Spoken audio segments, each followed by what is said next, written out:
Teleboshlovchi Husnora Shodiyeva haqida shoshilinch ma'lumot e'lon qilindi. Teleboshlovchi Husnora Shodiyeva Toshkent shahrida yo'l-patrul inspektori tomonidan haqoratlangani iddao qilib chiqdi.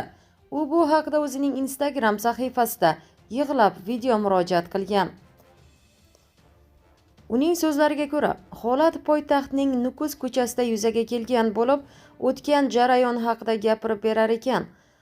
Shodiyeva avtomobilda yo'lning belgilangan qismida to'xtash belgisiga amal qilgan holatda harakatlanish ishorasini kutib turganini aytgan. Shu payt yo'l-patrul xizmat xodimi unga ahmoq, yipanishka deya baqirgan va onasidan haqorat qilganligini aytmoqda teleboshlovchi. Shundan so'ng Shodiyeva inspektordan nimaga bunday gapirayotganligini va nega so'kkanligini so'rash uchun ortiga qaytgan. Biroq inspektor u kelgunicha ketib qolgan.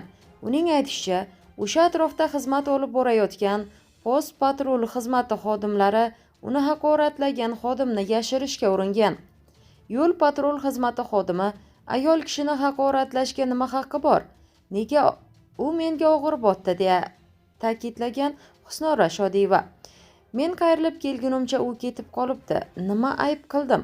Men bu hodisa bo'yicha nima qilish kerakligini bilmayman. Hech qanaqa qoida buzganim yo'q, lekin tushunmayapman. Nega u meni haqorat qildi degani.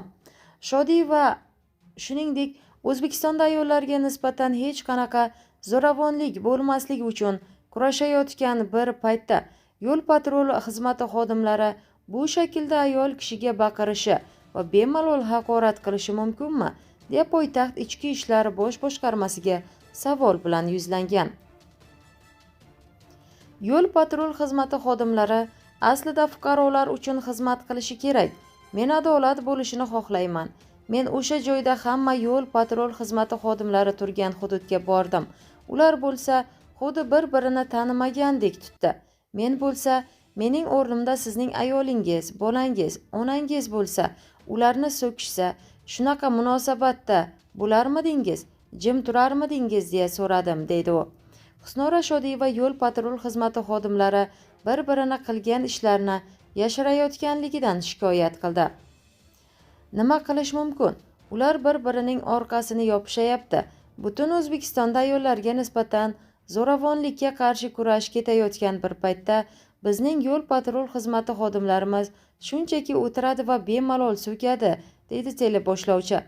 Shodiyeva so'zda davom etarkan, avtomobilda videokamera yo'qligi, holatni yozib olish imkoni bo'lmaganligini bildirgan.